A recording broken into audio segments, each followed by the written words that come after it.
بھائی قرآن کی سورہ نمبر 29 اور آیت نمبر 12 کے مطابق جو لوگ یہ کہتے ہیں کہ آپ ان کے طریقوں پر عمل کریں اور وہ قیامت کے دن آپ کے گناہوں کا بوجھ اٹھا لیں گے، وہ کفر کرتے ہیں۔ وَقَالَ الَّذِينَ كَفَرُوا لِلَّذِينَ آمَنُوا اتَّبِعُوا سَبِيلَنَا وَلْنَحْمِلْ خَطَايَاكُمْ وَمَا هُمْ بِحَامِلِينَ مِنْ خَطَايَاهُمْ مِنْ شَيْءٍ إِنَّهُمْ لَكَاذِبُونَ۔ اور کہا جو لوگ انکار کرتے ہیں لوگوں کے لیے جو ایمان لائے کہ پیروی کرو ہمارے راستے کی، اور یقیناً ہم اٹھائیں گے تم سب کے گناہ، اور نہیں وہ ہیں ساتھ بوجھ اٹھانے والے ان کے گناہوں میں سے کچھ بھی سے، بے شک وہ ہیں یقیناً جھوٹ گھڑنے والے۔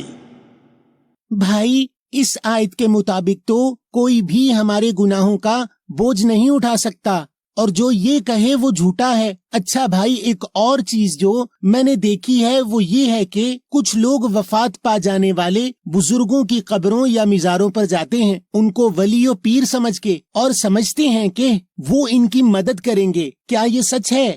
بھائی ہو سکتا ہے کہ ان میں سے کچھ واقعی اللہ کے نیک بندے ہوں، مگر میرے بھائی قرآن کے مطابق جب آپ کی وفات یعنی مکمل ہونے کا وقت آتا ہے تو وفات کے ساتھ ہی آپ جنت یا جہنم میں داخل کر دیے جاتے ہیں۔ آپ سورہ نمبر 16 اور آیت نمبر 32 اور سورہ نمبر 8 اور آیت نمبر 50 دیکھیں۔ الذین تتوفاہم الملائکۃ طیبین یقولون سلام علیکم ادخلوا الجنۃ بما کنتم تعملون۔ جو لوگ جن کو وفات دیتے ہیں مکمل کرتے ہیں، خاص ملائکہ طیب پاک قرآن کے مطابق عمل کرتے ہوئے کہتے ہیں سلامتی اوپر تم سب کے، داخل ہو جاؤ خاص جنت میں ساتھ جو ہو تم عمل کرتے۔ وَلَوْ تَرَى إِذْ يَتَوَفَّى الَّذِينَ كَفَرُوا الْمَلَائِكَةُ يَضْرِبُونَ وُجُوهَهُمْ وَأَدْبَارَهُمْ وَذُوقُوا عَذَابَ الْحَرِيقِ۔ اور اگر تو دیکھے جب وفات دیتے مکمل کرتے ہیں جو لوگ کفر کرتے ہیں، خاص ملائکہ ضرب لگاتے ہیں ان کی ذاتوں اور سوچوں پر، اور چکھاتے ہیں عذاب خاص جلنے کا۔ بھائی ان آیات کے مطابق تو نیک لوگ وفات کے ساتھ ہی جنت میں داخل کیے جا رہے ہیں، اور جو لوگ اللہ کے احکامات پر عمل نہ کر کے ان احکامات کا انکار یا کفر کرتے ہیں ان کو وفات کے ساتھ ہی عذاب ہو رہا ہے۔ جی میرے بھائی، جس کی قبر پر آپ جا رہے ہیں وہ بندہ تو انتقال کر گیا، اور انتقال کے معنی ہی ایک جگہ سے دوسری جگہ جانے کے ہیں، اور ان آیات کے مطابق وہ اللہ کا بندہ اپنے اعمال کے حساب سے جنت یا جہنم میں ہوگا۔ تو وہ مزار اب صرف کسی کا کاروبار ہے جہاں کمزور ایمان والے لوگ اللہ کے بجائے اللہ کے بندوں سے دعا کر کے شرک کرتے ہیں۔ اور اگر اس متعلق آپ کو مزید جاننا ہے تو آپ ہماری عذاب قبر، قیامت اور مغفرت کے موضوع پر ویڈیو ہمارے فیس بک پیج، یوٹیوب چینل یا ویب سائٹ سے دیکھ سکتے ہیں۔ تو بھائی ہم مزار پر جا کر صرف فاتحہ تو پڑھ سکتے ہیں؟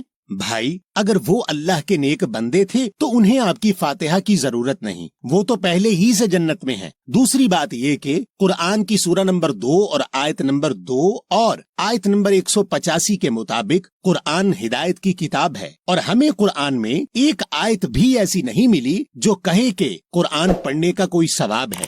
ہاں، قرآن پڑھ کر آپ جو عمل کریں گے اس پر سزا اور جزا ضرور ہے، اور اگر آپ ایک بار فاتحہ میں پڑھی جانے والی قرآنی آیات کو ترجمہ کے ساتھ پڑھ لیں تو آپ کو سمجھ آ جائے گا کہ یہ کل تو کفر کرنے والوں کو دینے کے لیے اللہ کے جواب ہیں جو آپ کسی نیک بندے کی قبر پر پڑھ رہے ہیں۔ آپ فاتحہ میں پڑھی جانے والی ایک کل مثلا سورہ نمبر 109 الکافرون دیکھیے اور سوچئے کہ اگر قبر میں آپ ہوتے اور کوئی آپ کے لیے یہ پڑھتا تو آپ کیا کرتے؟ قل یا ایھا الکافرون لا اعبد ما تعبدون ولا انتم عابدون ما اعبد ولا انا عابد ما عبدتم ولا انتم عابدون ما اعبد لکم دینکم ولی دین۔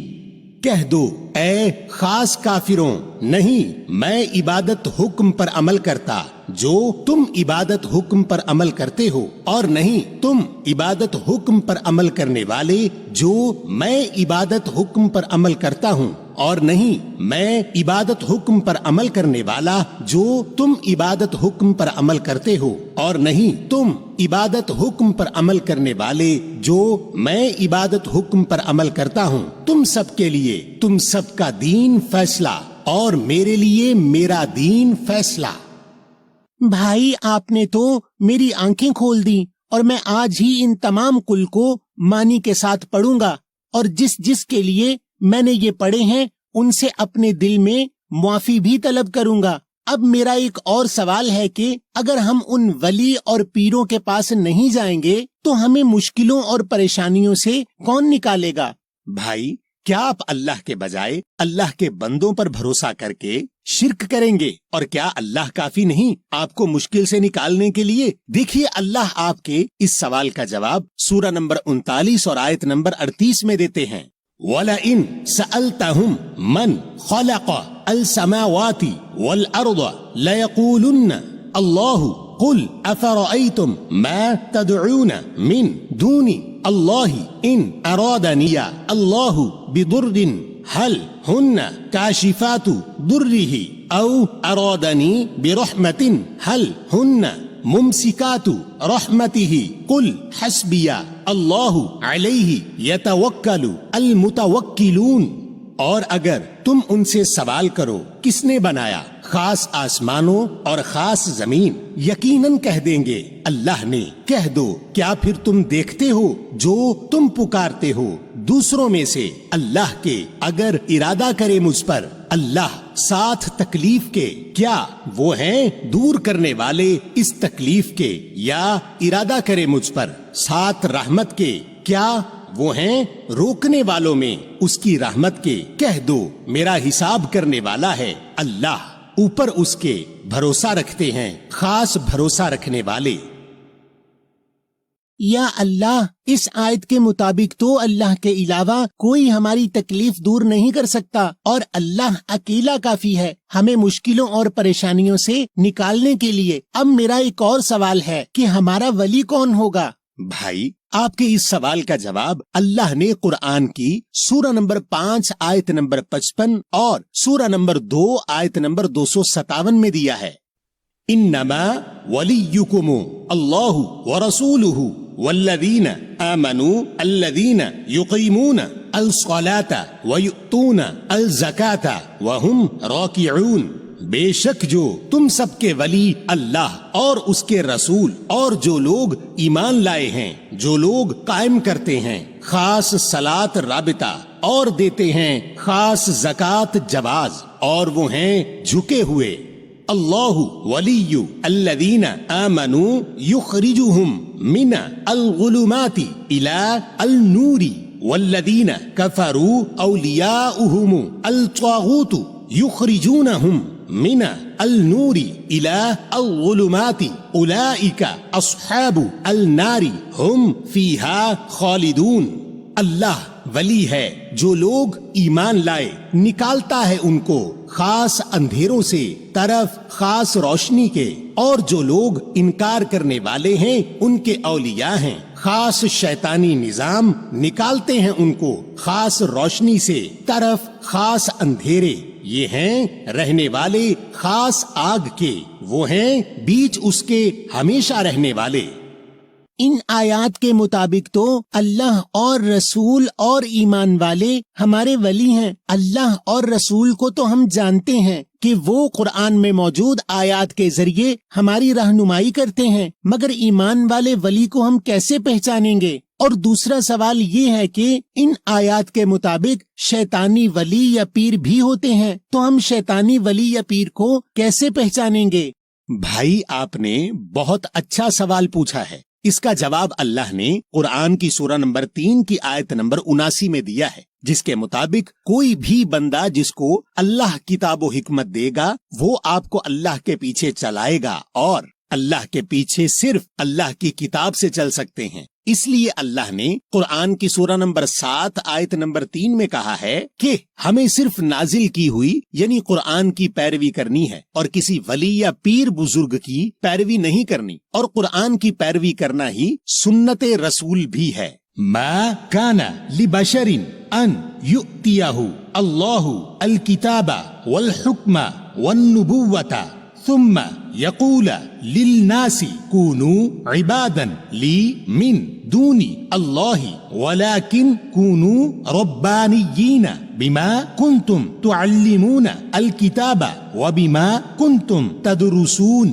نہیں ہے بشر کے لیے کہ اس کو دے اللہ خاص کتاب اور خاص حکم اور خاص نبوت، پھر وہ کہے انسانوں کے لیے ہو جاؤ حکم پر عمل کرنے والے میرے لیے دوسروں میں سے اللہ کے، اور لیکن ہو جاؤ رب والے، ساتھ جو ہو تم علم دیتے ہو خاص کتاب کا اور ساتھ جو ہو تم درس لیتے ہو۔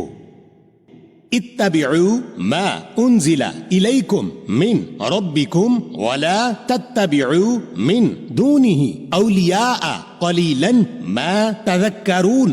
پیروی کرو جو نازل ہوئی تم سب کی طرف تم سب کے رب سے، اور نہیں تم پیروی کرو اس کے دوسروں میں سے اولیاء کی، کم ہے جو تم یاد دہانی لیتے ہو۔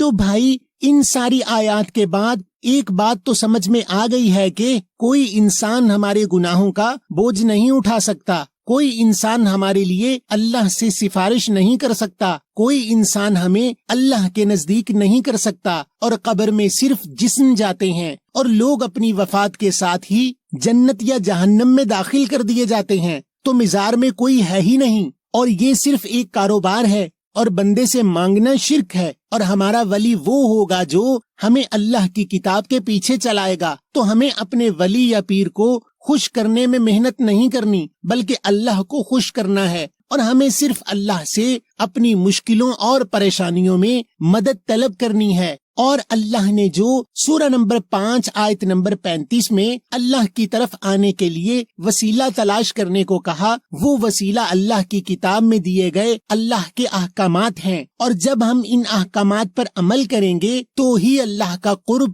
یا محبت ہمیں ملے گی۔ اب بھائی آپ نے گھر میں موجود قرآن سے اس کی تصدیق بھی کرنی ہے اور اس پیغام کو زیادہ سے زیادہ لوگوں تک پہنچانا بھی ہے، اس ویڈیو کو شیئر کر کے۔